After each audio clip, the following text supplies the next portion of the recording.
हम लोग जुड़ चुके हैं एपीएस स्टार कोचिंग सिराथू में। आप सभी को नमस्कार, वंदे मातरम, राधे राधे, जय श्री राधे। आइए हमारी जो क्लास स्टार्ट होगी, क्लास स्टार्ट करने से पहले हम माता सरस्वती का ध्यान करेंगे और अपनी क्लास को स्टार्ट करेंगे। तो माता सरस्वती के चरणों को ध्यान करते हुए फिर हम क्लास को रन करते हैं। या देवी सर्वभूतेषु बुद्धिरूपेण संस्थिता नमस्तस्यै नमस्तस्यै नमस्तस्यै नमो नमः। बोलिए सरस्वती माता की जय। आइए हम लोग स्टार्ट करते हैं। आज की जो हमारी क्लास है वो क्लास है आपकी कक्षा 12वीं यानी क्लास 12th है, और जिसमें चैप्टर का नाम है पवन दूत का, और इनके रचनाकार हैं अयोध्या सिंह उपाध्याय। इनका उपनाम हरिऔध के नाम से भी इन्हें जाना जाता है, हरिऔध भी इन्हें कहते हैं। आइए हम अयोध्या सिंह उपाध्याय हरिऔध का थोड़ा सा संक्षिप्त जीवन परिचय पढ़ेंगे। संक्षिप्त यानी छोटे रूप में इनके जीवन परिचय के बारे में पढ़ेंगे।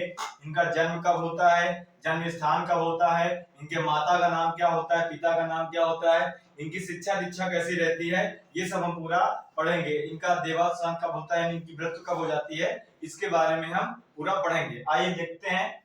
तो इनका जन्म जो है यानी अयोध्या सिंह उपाध्याय जी का जो जन्म होता है वो कब होता है मेरे प्यारे बच्चों, तो वो होता है 1865 यानी 1865 ईस्वी में। ठीक है।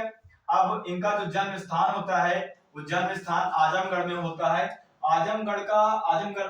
आजमगढ़ आपका कहाँ पड़ता है, उत्तर प्रदेश में पड़ता है। आजमगढ़ का एक जिला है जिसको हम निजामाबाद कहते हैं, और सॉरी आजमगढ़ एक जिला है जिसके अंतर्गत एक आपका गांव है निजामाबाद, वहां ये जन्मे थे, और आजमगढ़ आपका उत्तर प्रदेश में पड़ता है। ठीक है। इनके पिता का नाम भोला सिंह क्या है, भोला सिंह उपाध्याय है। इनके माता का नाम रुक्मणी देवी है, और इनकी जो शिक्षा है वो स्वाध्याय है। इनकी शिक्षा कैसे है, स्वाध्याय। स्वाध्याय का मतलब सेल्फ स्टडी, यानी इन्होंने स्वाध्याय से विभिन्न भाषाओं का ज्ञान अर्जन किया, जैसे कि संस्कृत, उर्दू, फारसी और अंग्रेजी, कई भाषाओं का इन्होंने अध्ययन किया। और इनकी जो मुख्य रूप से भाषा रही वो कौन सी रही, तो खड़ी बोली रही। खड़ी बोली के साथ साथ इन्होंने ब्रज भाषा को भी ध्यान में रखा। जो इनके पद्यांश है वो आपको खड़ी बोली और ब्रज भाषा में देखने को मिलते हैं। इनकी जो शैली रही वो प्रबंध रही और मुक्ता रही। ठीक है। इनकी जो शैली रही वो प्रबंध और मुक्तक रही।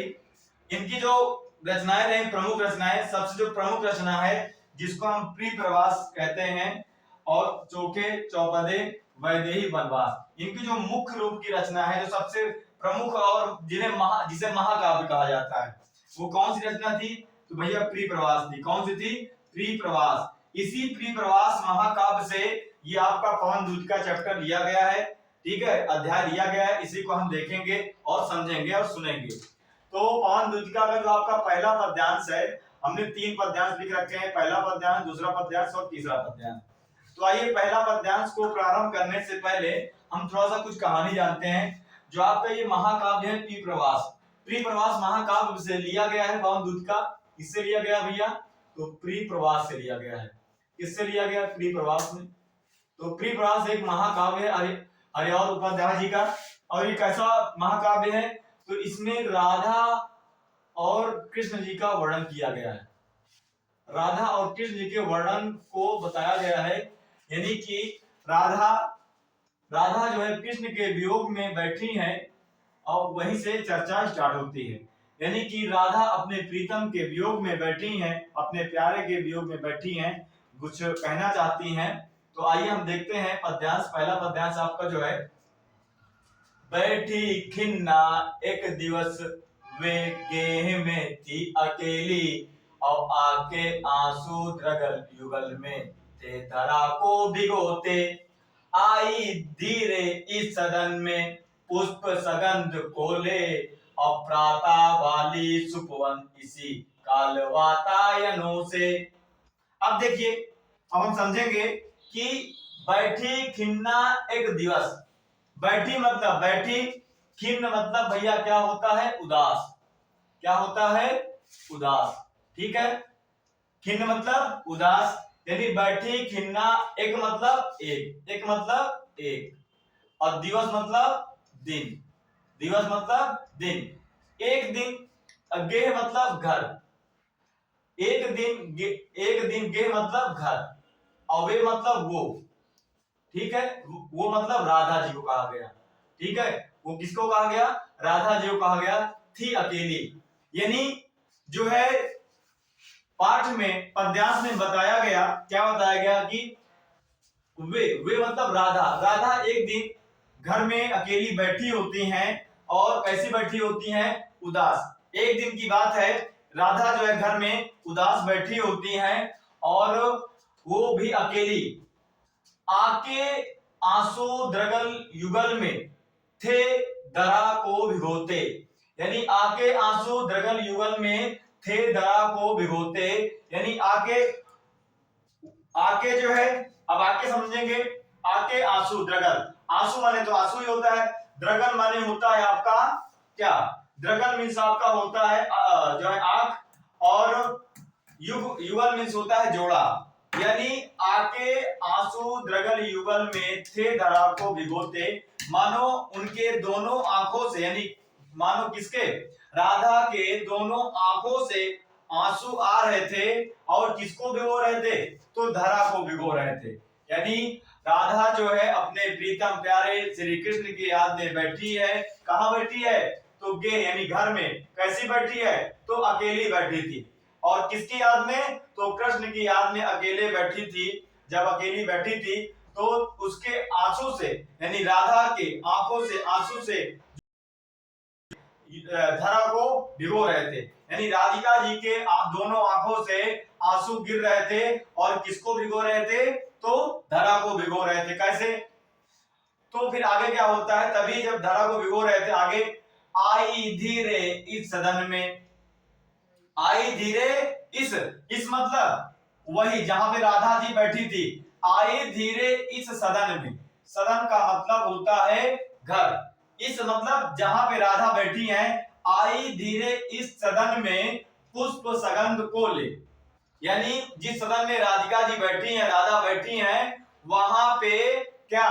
पुष्प सगंध को ले, यानी उसी में क्या आती है? आगे देखिए, प्रातः वाली, प्रातः वाली सुपवन इसी काल वातायनों से। अब इसका मतलब समझेंगे कि प्रातः वाली सुपवन, सुपवन पवन का मतलब होता है हवा, पवन का मतलब क्या होता है? हवा, और सुपवन का मतलब होता है ठंडी ठंडी हवा, यानी प्रातः मतलब सुबह, प्रातः मतलब सुबह, ठंडी ठंडी हवा, काल मतलब समय, सुबह के समय में ठंडी ठंडी प्यारी प्यारी हवा जो है वातायनों से आ रही है, वातायनों से आ रही थी। कैसे? पुष्प को सुगंध लेकर, यानी पुष्प की सुगंध को लेकर उस सदन में आ रही थी जहां पे राधिका अकेले बैठी थी। अब आगे देखेंगे,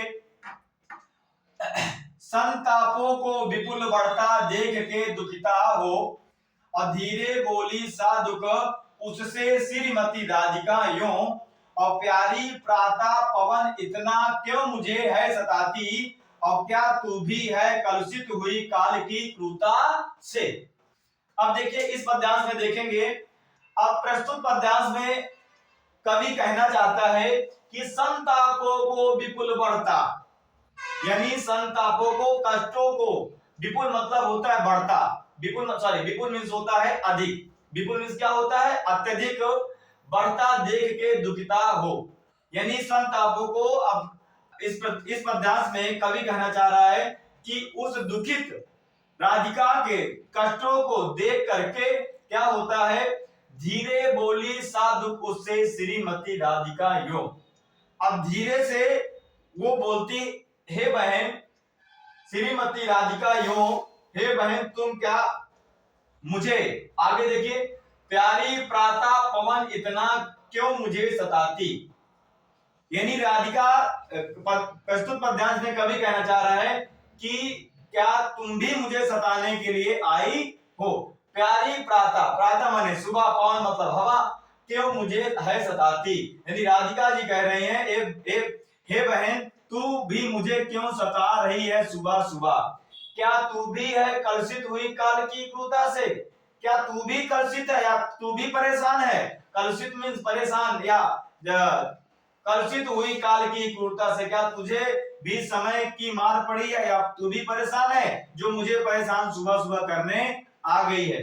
अब आगे देखिए अगले पद्यांश में, पद्यांश नंबर आपका जो है पद्यांश आपका तीसरा है। तीसरा पद्यांश क्या है, क्या कहता है कि मेरे प्यारे नौ जलद से कंज से नेत्र वाले। तो अब राधिका यानी प्रस्तुत पद्यांश में राधिका कहना चाह रही है, किससे कहना चाह रही है, हवा से कहना चाह रही है कि मेरे प्यारे नौ जलद से कंज से नेत्र वाले, और जाके आए ना मधुवन से और न भेजा संदेशा, और मैं रो रो के प्रिय विरह से बावली हो रही हूं, जाके जाके मेरी सब दुख कथा श्याम को तू सुना दे। बात क्लियर हो गई। अब देखिए मेरे प्यारे, यानी अब राधिका जी क्या कह रही है, मेरे प्यारे, यानी मेरे प्यारे मतलब मेरे प्रीतम, नव मतलब नए, जलद मतलब आकाश, से कंज, कंज मतलब पुष्प, से नेत्र वाले, यानी कंज मतलब होता है पुष्प, कौन पुष्प कहा गया, कमल, कमल के समान नेत्र वाले और आकाश के समान नए दिखने वाले मेरे प्रीतम मेरे प्यारे को क्या कर दे, जाके आए ना मधुबन से और ना भेजा संदेशा, जाके आए ना मधुबन से और ना भेजा संदेशा, जाकर के कोई मधुबन से कोई संदेशा तुमने नहीं भेजा, क्या तुमने अभी तक कोई संदेशा नहीं भेजा। आगे देखिए मैं रो रो के प्रिय विरह से बावली हो रही हूं, मैं उनकी याद में, प्रिय मतलब अपने प्रीतम की याद में, विरह मतलब वियोग, मैं उनकी वियोग में बैठी हुई हूं और क्या कर रही हूं, रो रही हूं। मैं रो रो के प्रिय विरह से बावली हो रही हूं, और जाके मेरी सब दुख कथा श्याम को तू सुना दे। अब इसका मतलब क्या हुआ, प्रस्तुत पद्यांश में कवि कह रहा है कि हे सुपवन, हे पवन, तू जा और जा करके मेरी सारी सब दुख कथा श्याम को तू सुना दे। मेरे श्याम, मेरे प्रीतम प्यारे श्याम के पास पहुंच करके मेरी दुख, मेरी पीड़ा को सुना दे कि मैं अपने प्रीतम प्यारे के वियोग में बैठी हूं और कैसी हो गई हूं, बिल्कुल बावली सी हो गई हूं, बिल्कुल पागल सी हो गई हूं। तो प्रस्तुत पद्यांश में ये हमने सीखा, ये जाना कि राधिका जी जो है क्या है, बावली सी हो गई हैं, अकेले बैठी हैं घर पे, और जो है क्या नाम है वो उनके दोनों आंखों से आंसू निकलते हैं, और दोनों आंखों से आंसू निकलते हैं मानो सदन को क्या कर रहे हैं, भिगो रहे हैं, यानी धरा को भिगो रहे हैं, जिस सदन में बैठी है उस धरा को वो भिगो रहे हैं। तो आज के लिए यहीं तक, अगली क्लास हम अगले पद्यांश के साथ जुड़ेंगे और मिलेंगे। आज के लिए यहीं तक, मिलते हैं अगले एपिसोड में, तब तक के लिए नमस्कार, जय हिंद, जय हिंद, वंदे मातरम, भारत माता की जय। चैनल को लाइक करें, सब्सक्राइब करें, धन्यवाद।